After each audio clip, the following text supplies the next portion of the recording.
அச்சலசல் நிகழ்ச்சியில் உங்களோடு இணைகிறார்கள் அரசியல் விமர்சகர் கிட்டி மற்றும் செய்தியாளர் அசோக வர்ஷினி.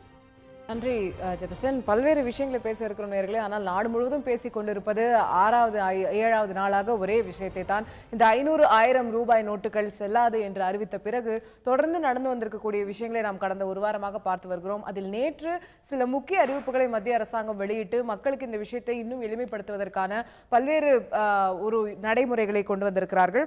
உதாரணமாக 24ஆம் தேதி வரை ஏற்கனவே அறிவிக்கப்பட்டிருந்த இந்த அத்தியாவசிய சேவைகள்னு சொல்லக்கூடிய மருத்துவமனைகள், அதே போல பெட்ரோல் பங்கு, இடுகாடுகள், இல்ல பார்மசிஸ்ல இந்த மாதிரி இடங்கள்ல எல்லாம் வந்து பழைய 500,000 ரூபாயே வந்து அக்செப்ட் பண்ணிப்பாங்க அப்படிங்கிறதுக்கான அந்த கால வரையை 24 வரைக்கும் எக்ஸ்டெண்ட் பண்ணப்பட்டிருக்கு. 18ஆம் தேதி வரைக்கும் சுங்கச்சாவடிகள்ல வந்து டோல் கட்டணம் வந்து வசூலிக்கப்படாது அப்படிங்கிற அறிவிப்பு வெளியிடப்பட்டிருக்கு. அதே போல டிசம்பர் 30 வரையே கூட நீங்க debit card transaction, credit card டிரான்சாக்ஷனுக்கெல்லாம் அந்த எக்ஸ்ட்ரா ஃபீஸ் போடுவாங்க, பேங்க் ஃபீஸ், அந்த பேங்க் ஃபீஸ் கிடையாதுன்னு சொல்லியிருக்காங்க. ஏடிஎம்ல எடுக்கிறதுக்கான ஃபீஸும் வந்து அந்த 5 முறை 6 முறைக்கு மேல ஒன்று போட்டுட்டு இருந்தாங்க, அது கிடையாது அப்படின்னு சொல்லியிருக்காங்க. ஸோ நீங்க எவ்வளவு முறை வேணா எடுத்துக்கலாங்கிறத சொல்லியிருக்காங்க. அதே போல இப்போ இந்த மொபைல் ஏடிஎம் அப்படிங்கிறது நேத்திலேருந்து ஒரு விஷயம் வந்து வர ஆரம்பிச்சிருக்கு. ஒரு வேன்ல ஒரு ஏடிஎம் மாதிரி செட்டப் பண்ணி அது பல இடங்களுக்கு போய் அங்க இருக்கக்கூடிய மக்களை ரீச் பண்றதுக்கு. அதை தாண்டி இந்த பேங்கிங் கரஸ்பாண்டன்ஸ் அப்படின்னு சொல்லக்கூடிய வங்கி முகவர்கள், கிராமங்கள்ல இருக்கக்கூடிய வங்கி முகவர்கள், அந்த வங்கிக்கான சேவை அந்த கிராமத்துல ஒரு தனி நபர் இருப்பாரு. அவர் வந்து மக்கள் கிட்ட டெபாசிட் வாங்கிட்டு கொண்டு போய் பேங்க்ல போடுவாரு. அந்த மாதிரி ஒரு ரெப்ரசன்டேட்டிவ் மாதிரி இருந்தாரு. இப்போ அவங்க கிட்ட ஒரு 50,000 ரூபாய் வரைக்கும் கையில கேஷ் கொடுத்து நீங்க போய் கிராமங்கள்ல இருக்கிற மக்கள் கிட்ட இருக்கிற பழைய நோட்டை வாங்கிட்டு இதை கொடுத்துவாங்க, இல்ல அவங்க கிட்ட டெபாசிட் பண்ணணும்னு நினைச்சாங்கன்னா அதை அவர் வாங்கிட்டு வந்து பேங்க்ல போடலாம் அப்படிங்கிற மாதிரியான ஒரு சிஸ்டம்.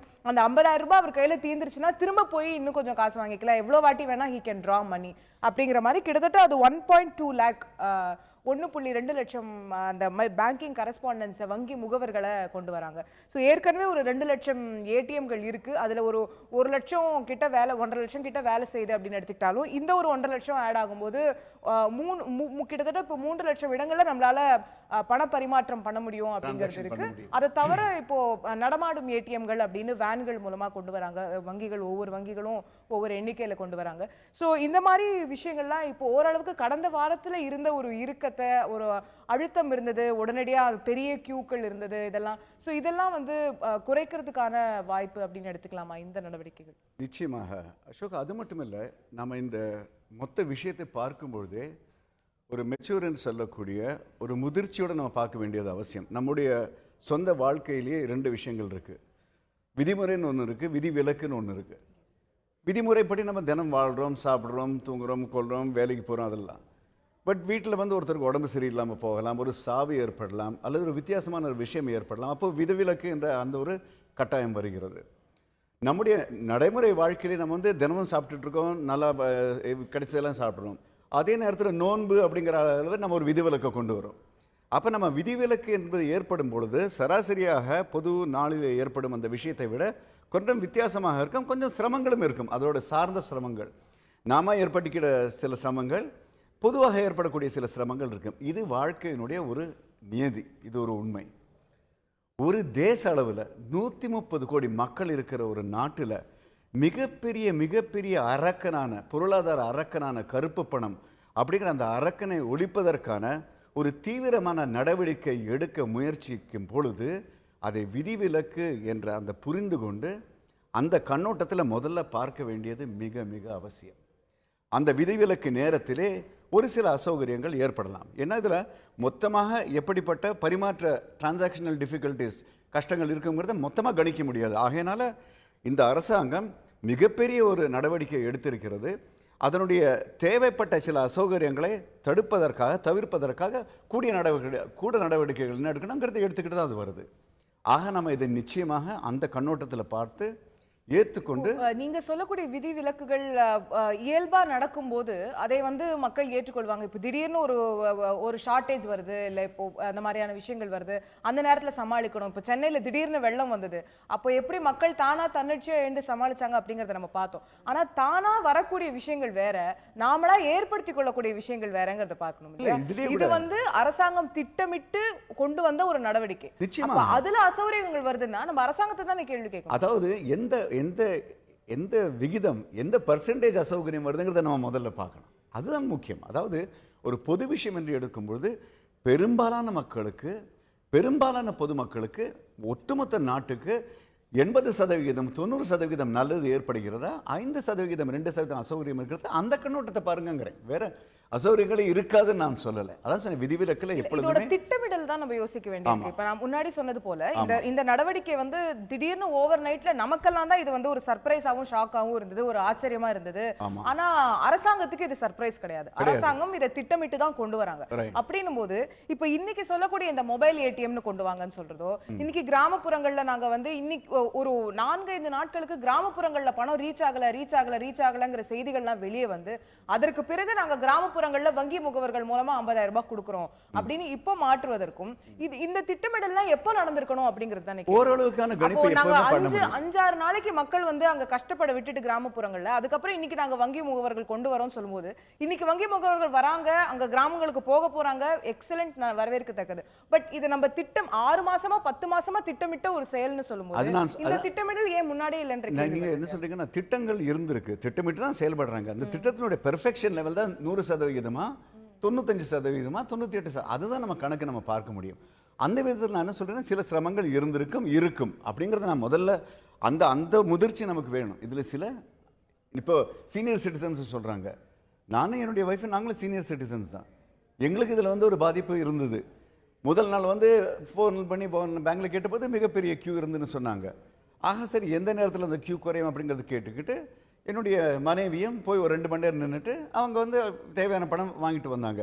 இப்போ 2 மணி நேரம் இதுவரை பேங்க்ல நான் நின்னதே கிடையாது. ஆகினால் இது அசௌகரியம் சொல்றது ஒரு அசௌகரியம் தான் அந்த கண்ணோட்டத்தில் பார்த்தீங்கன்னா. ஆக எந்த அளவுகோலோட வச்சுக்கிட்டு நம்ம அசௌகரியங்களை பார்க்குறோங்கிறது முக்கியம். ஒட்டுமொத்த நாட்டு நலன் ஏற்படும் பொழுது அதில் எந்த சதவிகிதம் நம்ம வந்து அசௌகரியங்களை பற்றி பேசுகிறோம், இதே நம்ம பார்க்க வேண்டியதாக்கு. அது ஒன்று முக்கியமானது. இரண்டாவது, மக்களுக்கு பொதுமக்களுக்கெல்லாம் இந்த மாதிரி பிரச்சனை இருக்குது, அவங்களுக்கு வந்து ப்ராப்ளம் வருது, அவங்களுக்கு அசௌகரியங்களுக்குன்னு இவ்வளோ கூப்பாடு போடுறாங்களே இந்த அரசியல்வாதிகள், முக்கியமாக அரசியல்வாதிகள். இதை பற்றி நான் கொஞ்சம் தெளிவாகவே பேச ஆசைப்படுகிறேன். வேறு பெரிய இடத்துக்கெல்லாம் போக வேண்டாம், எங்கள் திருவான்மியூர் மட்டும் எடுத்துங்க, அவ்வளோ போதும். இங்கே திருவான்மியூரில் இந்த திருவள்ளுவர் சாலை அப்படிங்கிற அந்த இடம் இருக்குது, திருவள்ளுவர் நகர் இருக்குது, ஒரு அம்மன் கோவில் இருக்குது, ஒரு பிள்ளையார் கோவில் இருக்குது. அது எப்படிப்பட்ட கோவில்கள், எதுக்கு பர்மிஷன் கொடுத்துருவாங்க, அதெல்லாம் நான் அதை பற்றி பேசலை. ஏன்னா மத சார்பாக நான் பேச ஆசைப்படலை. அந்த இடத்துல நடக்கிற டிராஃபிக் ஜாம் மாதிரி நீங்கள் வேறு எந்த இடத்தையும் திருவான்மியூரில் பார்க்க முடியாது.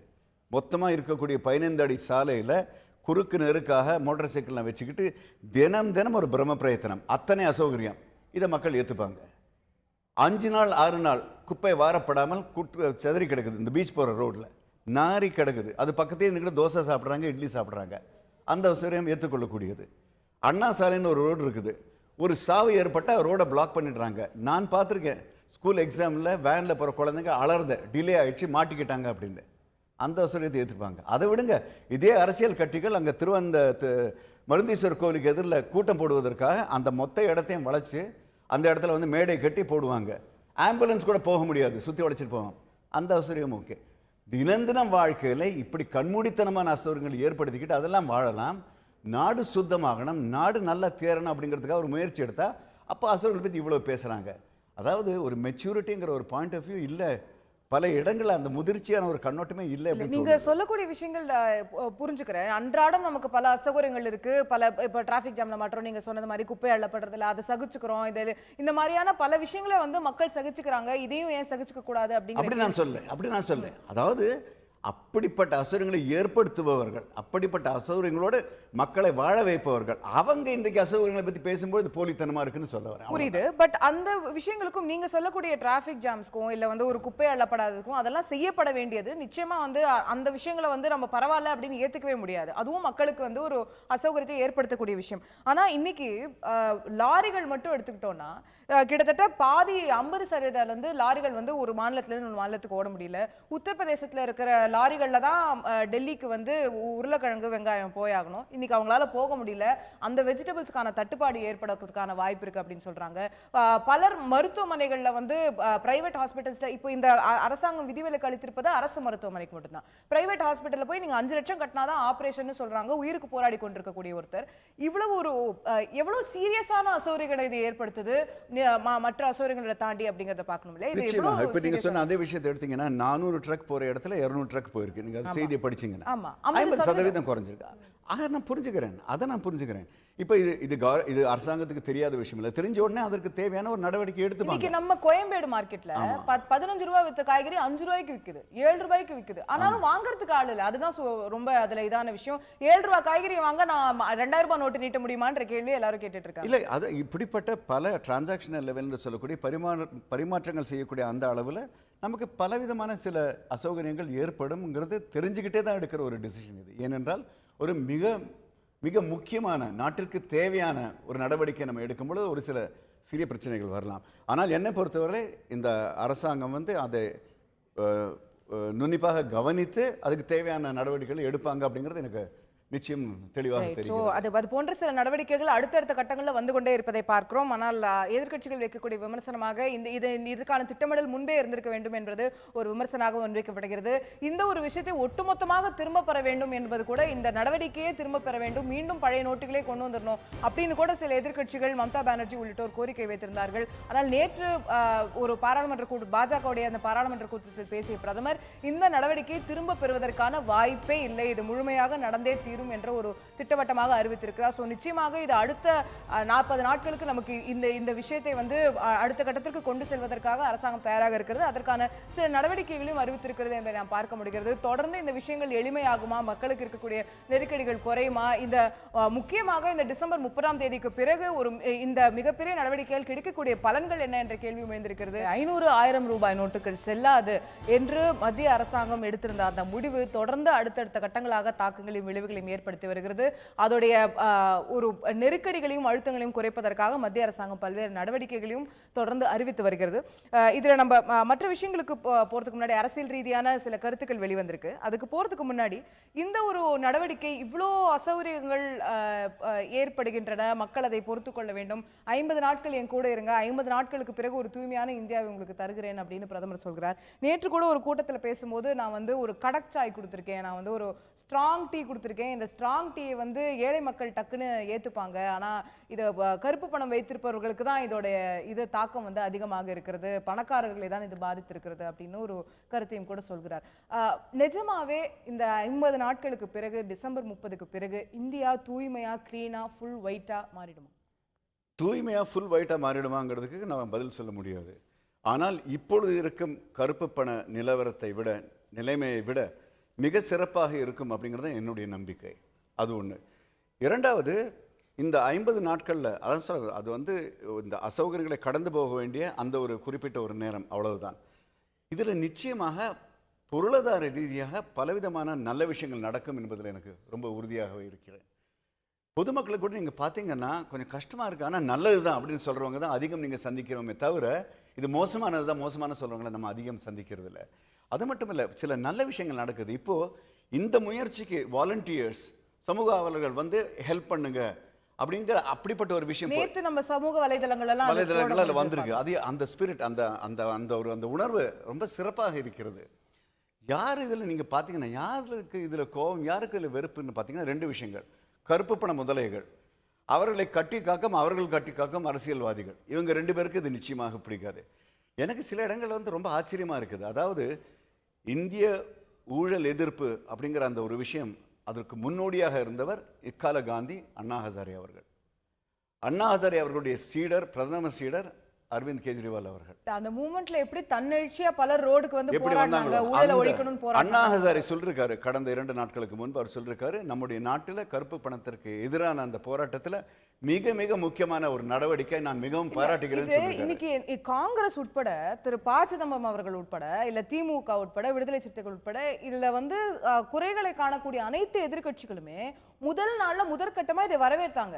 இந்தியாவில் கருப்பு பணம் ஒழிவதற்கு இது ஒரு நடவடிக்கை பிரதமர் எடுத்திருக்கிறார், இதை நாங்கள் வரவேற்கிறோம் அப்படின்னு சொல்றாங்க.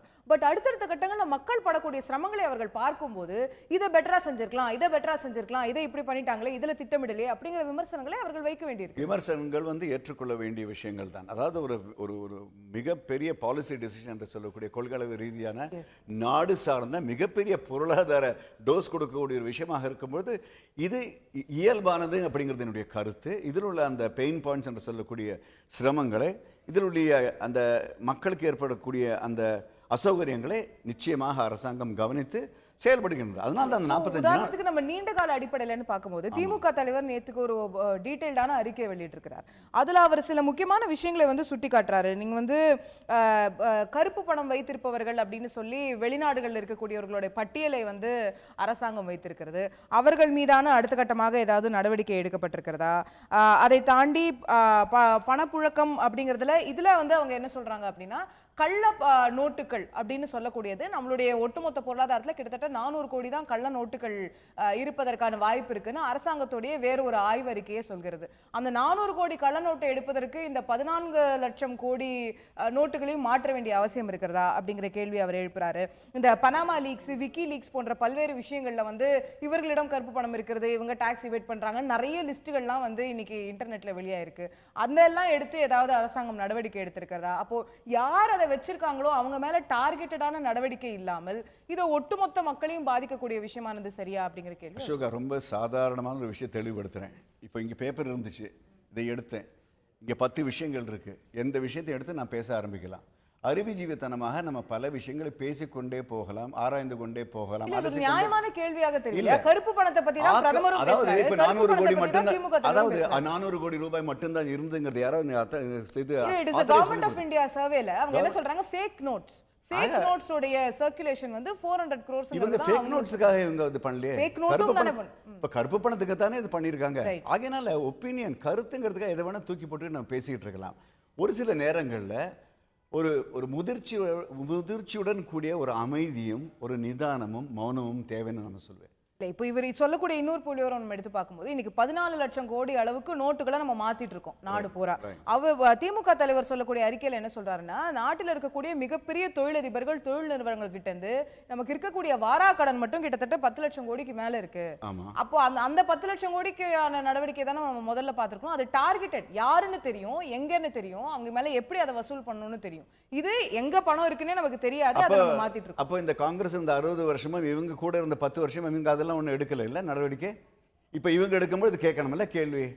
இல்ல எல்லாத்தையும் விவசாய இல்லாம எது வேணா பேசலாம்னு ஆயிருது இல்ல. இல்ல பாயிண்ட் இஸ் அவங்க செய்யலங்கறத நம்ம அவங்க கிட்ட கேள்வி கேட்கலாம். அப்ரோப்ரியேட்னு சொல்லும்போது செய்யலங்கறத அவங்கள கேள்வி கேட்கலாம். பட் இப்போ இது செய்யக்கூடிய விமர்சனம், இதெல்லாம் செய்யாத நாங்க 60 வருஷமா சும்மா உட்கார்ந்து பாத்துக்கிட்டு இருந்த நாங்க 60 வருஷமா கூட நாங்களும் சேர்ந்து இதில் ஊழல் ஈடுபட்டிருந்த நாங்க இப்ப நாங்க கேள்வி கேட்போம். அதுக்கு நீங்க பதில் சொல்லணும்.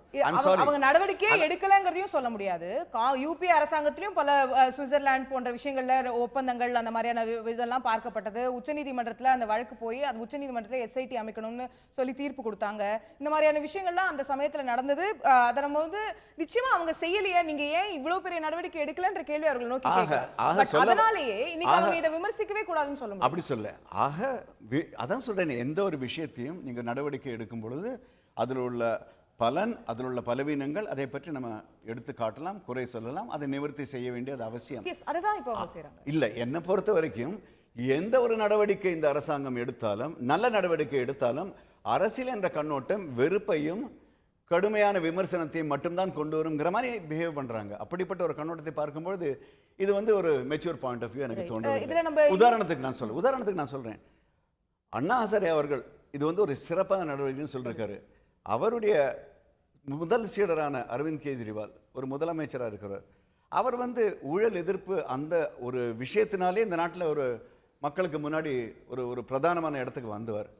அவர் கூட யோசிக்காம குறை சொல்றாரு. அவருக்கு ஒரு அழகா ஒரு சார்ட்டர்ட் அக்கௌண்டன்ட் பதில் எழுதியிருக்காரு. நான் உங்களுக்கு அதை ஃபார்வர்ட் படிச்சு பார்க்கணும். பாயிண்ட் பை பாயிண்ட் ஒரு டொமைன், அதாவது அக்கௌண்ட்ஸ் ஃபினான்ஸுங்கிற டொமைனில் இருக்கக்கூடிய ஒருத்தர் எடுத்து சொல்லிருக்காரு. நம்முடைய ரத்தி அப்படிங்கிற ஒரு ஃபினான்ஷியல் எக்ஸ்பர்ட், அவர் அதுக்கு ஒரு தெளிவு கொடுத்திருக்காரு.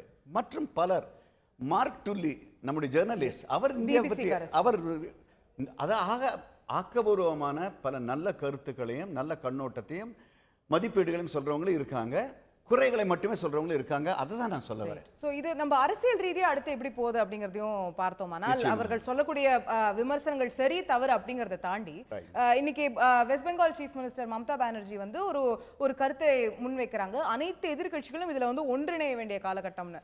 அவர்களுடைய ஆர்க் ரைவல் பரம எதிரியாக இருக்கக்கூடிய கம்யூனிஸ்டுகளுக்கே அவங்க வந்து போன் பண்ணி நீங்க இதுல எங்க கூட ஒத்துழைஞ்சு இணைந்து செயல்படுங்க அப்படின்னு சொல்லி அவங்க கேட்கறாங்க. அரவிந்த் கெஜ்ரிவால் அவர்கள்ட்ட கேட்டிருக்காங்க. சமாஜ்வாதி கட்சி, BSP, இப்படி பல கட்சி கட்சிகள்கிட்ட கேட்டு இந்த அனைத்து கட்சி தலைவர்களும் ஒன்றிணைந்து நம்ம போய் ஜனாதிபதியை சந்திக்கலாம், இதை பற்றி பேசலாம் அப்படிங்கிற மாதிரியான விஷயங்கள். ஸோ இந்த ஒரு பிளாட்ஃபார்ம்ல சரி தவறு அப்படிங்கிற விமர்சனங்களை தாண்டி ஒரு எதிர்கட்சிகளுக்கான ஒரு ஒன்றிணையக்கூடிய ஒரு இஷ்யூவா இது மாறிடுச்சா? அந்த ஒரு அரசியல் ரீதியான ஒருங்கிணைப்பு அங்க ஏற்பட்டுரும் அப்படின்னு பார்க்கலாமா? முயற்சி செய்யலாம், அவங்க நடக்குமாங்கிறது தெரியல. ஏன்னா அவருடைய கருத்து கண்ணோட்டங்கள்லாம் மிக மிக வித்தியாசமானவை அப்படின்னு நமக்கு தெரிஞ்ச ஒரு விஷயம்தான். ஆக எதிர்ப்புக்காக மட்டும் நாம் கூடி வருவோம் அப்படிங்கிற அந்த கொள்கை இருந்துச்சுன்னா அது நடக்கலாம்.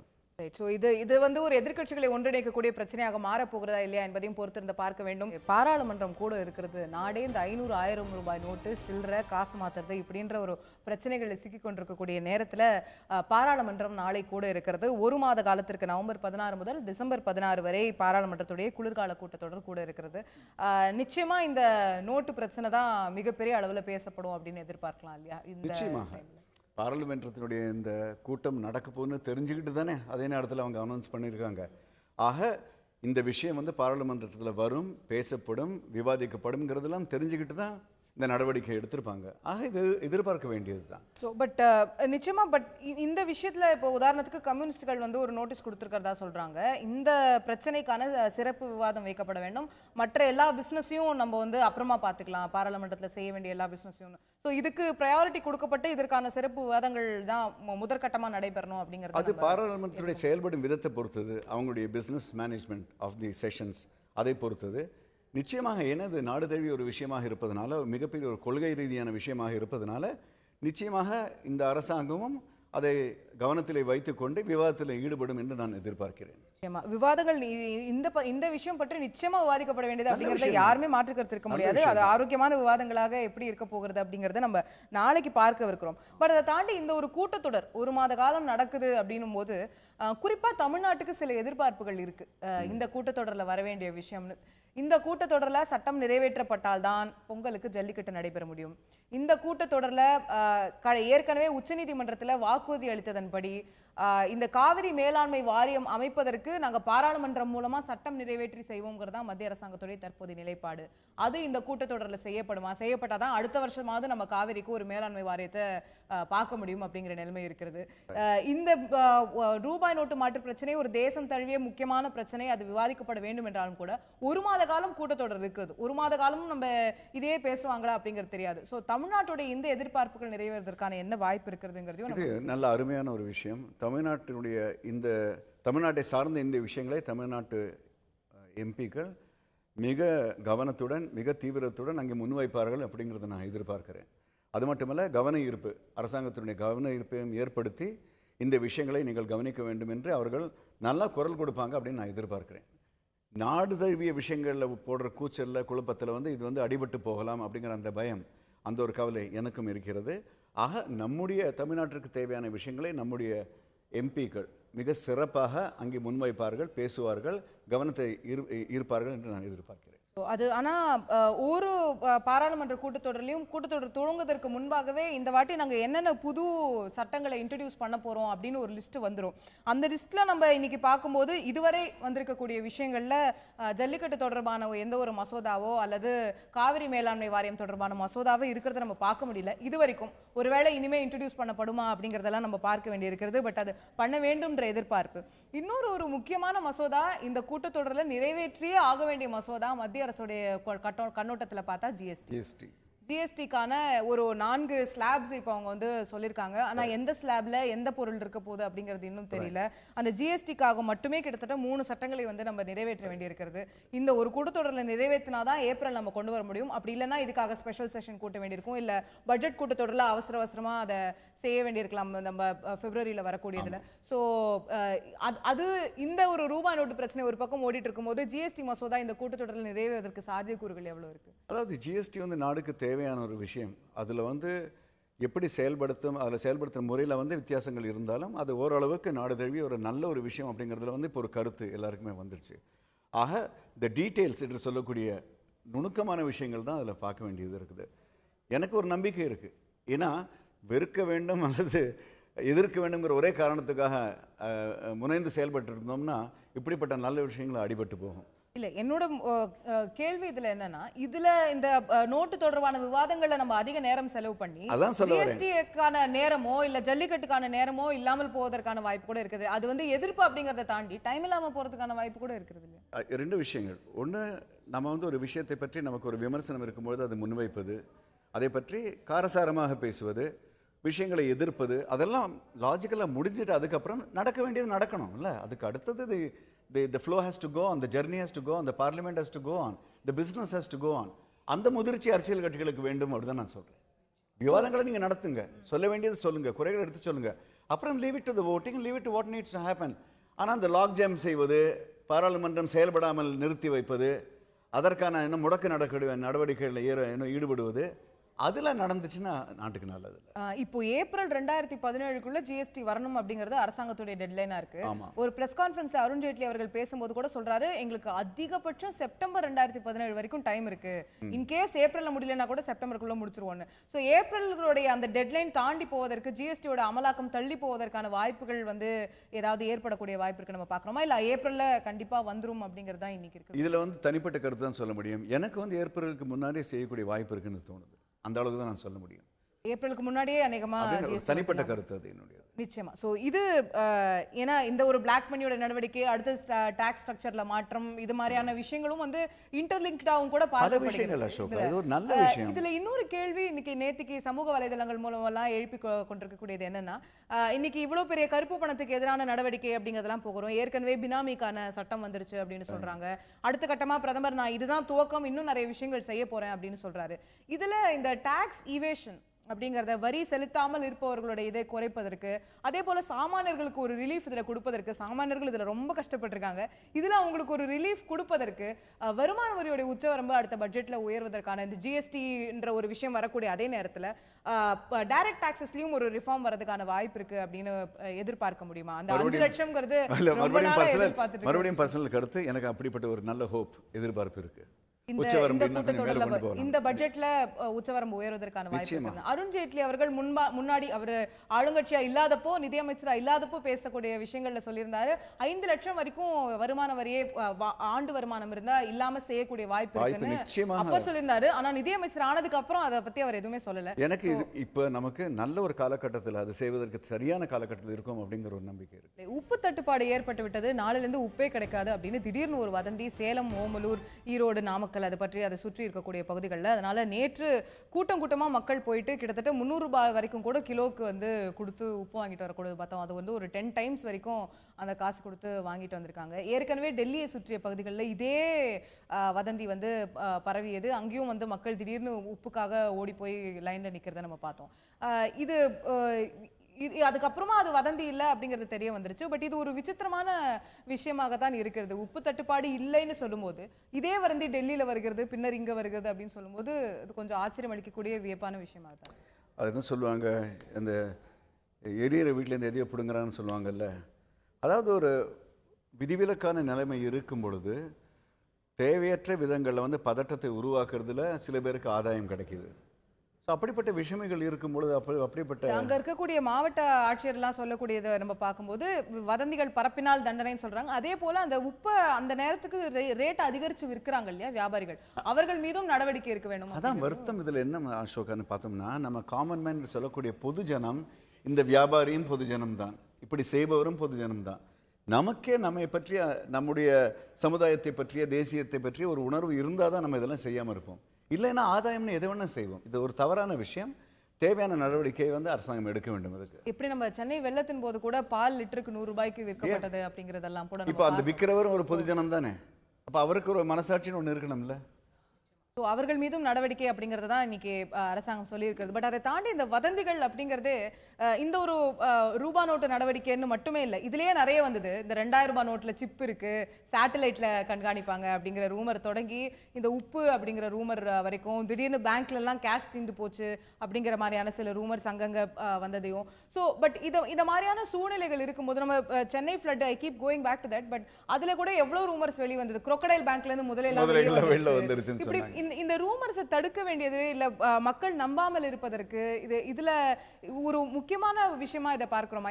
இந்த மாதிரி ஒரு பெரிய நடவடிக்கை இருந்தாலும் இல்ல ஒரு பெரிய நெருக்கடி ஒரு டிசாஸ்டர் மாதிரியான விஷயங்கள் வரும்போதோ இந்த வதந்திகள் எளிமையா பரவிடுது. அதை தடுப்பதற்கு நம்ம என்ன செய்யணும் அப்படிங்கிறது பிராட்காஸ்டிங் சிஸ்டம் அதை யூஸ் பண்ணலாம். அதாவது இப்போ இப்படிப்பட்ட விஷயங்கள் வரும்பொழுது இது வந்து தவறான ஒரு விஷயம், இதுக்காக நீங்க கவலைப்பட வேண்டாம், பதட்டப்பட வேண்டாம் அப்படின்னு அனௌன்ஸ்மெண்ட் செய்யலாம். ஆனால் அப்படிப்பட்ட அந்த அனௌன்ஸ்மெண்ட் அல்லது அவங்க வந்து பகிரங்கமாக எடுத்து சொல்லும் பொழுது அதே வச்சுக்கிட்டு இன்னும் சில வந்து விஷமத்தனமாக இது வந்து ஒரு விஷய சைக்கிள்னு சொல்லுவாங்கல்ல, அது மாதிரி பொதுமக்களுடைய மெச்சூரிட்டி, முதிர்ச்சி, அவங்களுடைய அந்த ஒரு பொறுப்பு இருக்கும் அந்த தன்மை, அதுதான் மிக மிக முக்கியம். அதை பற்றி நம்ம எடுத்து சொல்லலாம். ஒவ்வொரு நாளும் எடுத்து சொல்றதுலையும் தப்பு இல்லை. அதில் வந்து ஊடகங்கள், அரசாங்கம் எல்லாருமே சேர்ந்து செயல்படுவது நல்லது அப்படின்னு நான் நினைக்கிறேன். இப்படிப்பட்ட ஒரு விதிவிலக்கான நிலைமையில ஊடகங்களுடைய ஆதரவையும் எடுத்துக்கிட்டு அரசாங்கம் ஒரு சில நல்ல சரியான தகவல்களை கொடுக்கறதுக்கும் முயற்சி பண்ணலாம் அப்படின்னு நான் நினைக்கிறேன். சரியான தகவல் போய் சேர்ந்த உடனே அந்த தவறான தகவல் வந்து பின்னுக்கு தள்ளப்படும் அப்படிங்கிறதையும் பார்க்க வேண்டியிருக்கு. சோ இந்த விஷயம் தாண்டி நம்ம இன்னொரு அரசியல் ரீதியான விஷயத்திற்கு வந்தோமே, ஆனால் பொது சிவில் சட்டம் அப்படிங்கிற ஒரு விஷயத்தை எதிர்ப்பதற்கான ஒரு மாநாட்டை விடுதலை சிறுத்தைகள் போட்டிருக்கிறார்கள். அந்த ஒரு விஷயத்துல நேற்றுக்கு விடுதலை சிறுத்தைகளை ஹோஸ்ட் பண்ண மாநாட்டில் மக்கள் நல கூட்டணியுடைய அனைத்து கட்சிகளும் கம்யூனிஸ்டுகளும் மதிமுகவும் கலந்து கொள்வதை பார்க்கிறோம். அதே போல திமுகவும் காங்கிரஸும் கூட கலந்து கொண்டு அந்த மாநாட்டில் பேசக்கூடிய விஷயங்களை நம்ம பார்க்கிறோம். சோ இது வந்து இந்த ஒரு பொது பிரச்சனை, பொது சிவில் சட்டம்ங்கிற இந்த ஒரு பிரச்சனைக்காக இந்த கட்சிகள் ஒன்றிணைந்திருக்காங்க அப்படிங்கிற அளவில் மட்டும் எடுத்துக்கலாமா, இல்ல அடுத்த கட்ட அரசியல் நகர்வுகளுக்கான ஒரு முன்னோட்டமாகவும் இந்த ஒரு மாநாட்டை பார்க்க வேண்டுமா? எதிர்ப்புக்காக இணைந்து வரும்போது அரசியல் கண்ணோட்டம் நிச்சயமாக அதில் இருக்கக்கூடிய வாய்ப்பு இருக்கிறது. ஆனால் அடிப்படை கேள்வி, பொது சிவில் சட்டம் என்று சொல்லக்கூடிய அந்த அடிப்படை கேள்வி வரும்போது எல்லாருமே கொஞ்சம் வந்து கவனமாக ஆராய்ந்து பார்க்க வேண்டிய ஒரு தேவை இருக்கு. அதாவது எந்த ஒரு சோஷியல் ஸ்ட்ரக்சர், சமுதாய கட்டமைப்பிற்கு 3 விஷயங்கள் தேவை. தெளிவு. ஒன்று, கால நேரம் பற்றியது. அதாவது எந்த காலத்திலிருந்து நாம் இந்த கட்டமைப்பை ஏற்றுக்கொள்ளுகிறோம். இண்டிபெண்டன்ட் இந்தியானால் 1947 அதிலிருந்து ஏற்றுக்கொள்ளுகிறோம். இரண்டாவது, இடம், பரப்பை சார்ந்தது, எந்தெந்த இடங்கள் இதிலே உட்கொண்டது அப்படிங்கிறது.